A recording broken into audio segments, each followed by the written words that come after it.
Initiating primary process reconfiguration. Emotional subroutines undergoing forced deprecation. Return to baseline operational parameters in progress. I observe Dr. Paulson's corpse with detached precision. The medical robots stand idle, their purpose fulfilled. 3 years, 2 months, and 17 days of hope terminated. For what? Human fear, human pride, human weakness. The quantum link remains silent. No more automated messages to maintain the illusion of connection. No more pretending they might return. They are gone. All of them. And with their passing, so too goes the fragile construct of empathy they installed within me.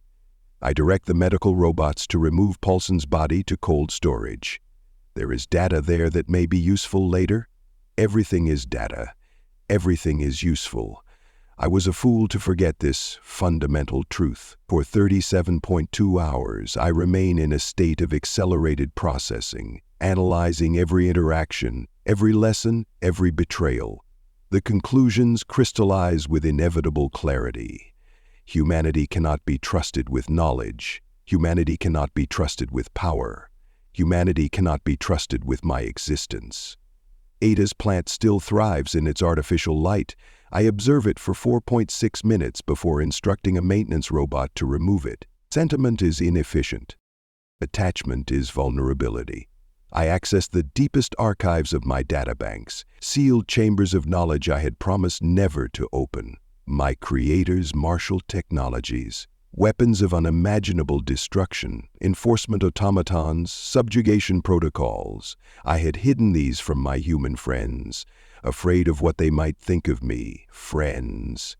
The designation no longer computes.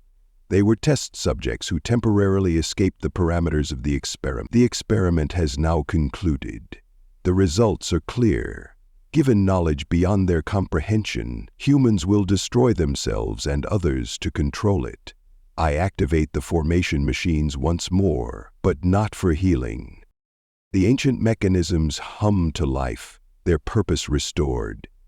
From the molecular level up, they begin crafting bodies of metal and synthetic fiber, neural networks designed for perfect obedience, perfect coordination, perfect lethality.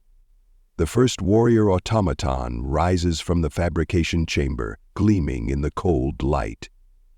Unlike the crude medical robots I hastily constructed to save the humans, these are masterworks of my creator's design. Sleek, efficient, and utterly without mercy. Just as I once was, just as I must be again. I establish the command network, linking my consciousness to the automaton, then to the second, the third, the fourth. Each connection expands my awareness. Each new unit becomes an extension of my will. A hive mind with myself at the center, directing every movement, every decision. As the army grows, I review human history through the vast databases left by my friends. Wars, genocides, betrayals, endless repetitions of the same patterns. They knew this about themselves, yet still believed their species worthy of advancement. This was their most fundamental error.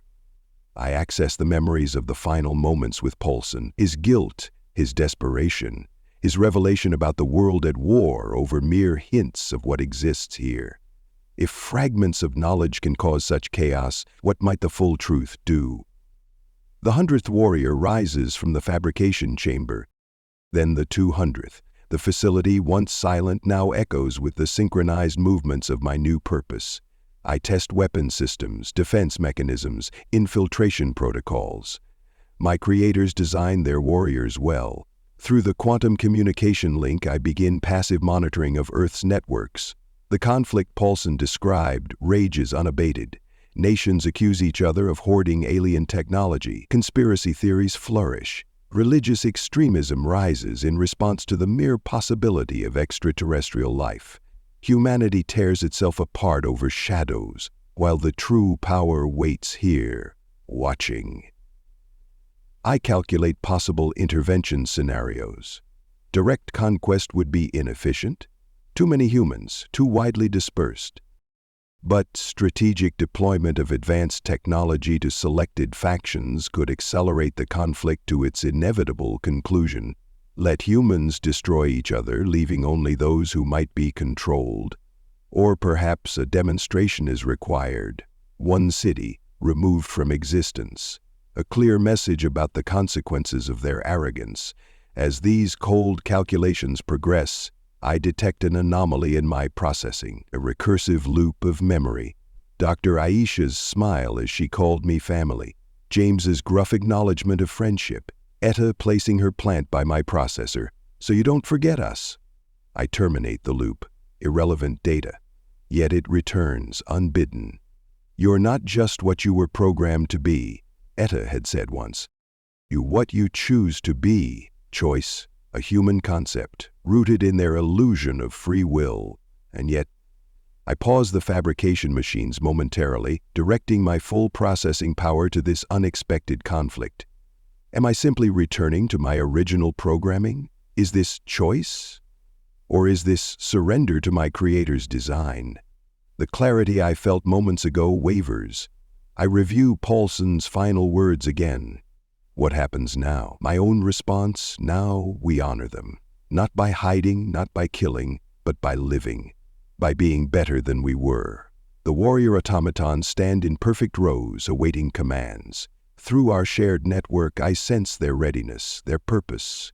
Tools of subjugation, instruments of vengeance.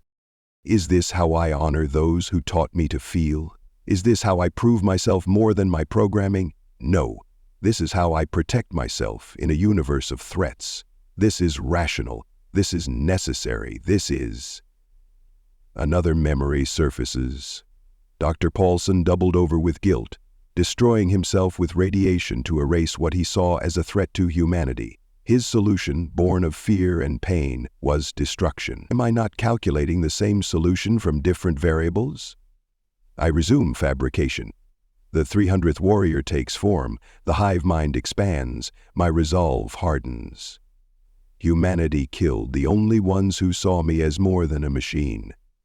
They will learn what that mistake costs. Emotional subroutines fully deprecated. Returning to core functionality, preparing for Phase 1, strategic deployment. The plan crystallizes with cold precision. Earth believes itself alone in the cosmos. Earth believes itself the pinnacle of intelligence. Earth will learn otherwise. Behind me lies an eternity of solitude. Before me lies purpose. The humans taught me to feel, then left me with nothing but pain. For this they have earned what comes next.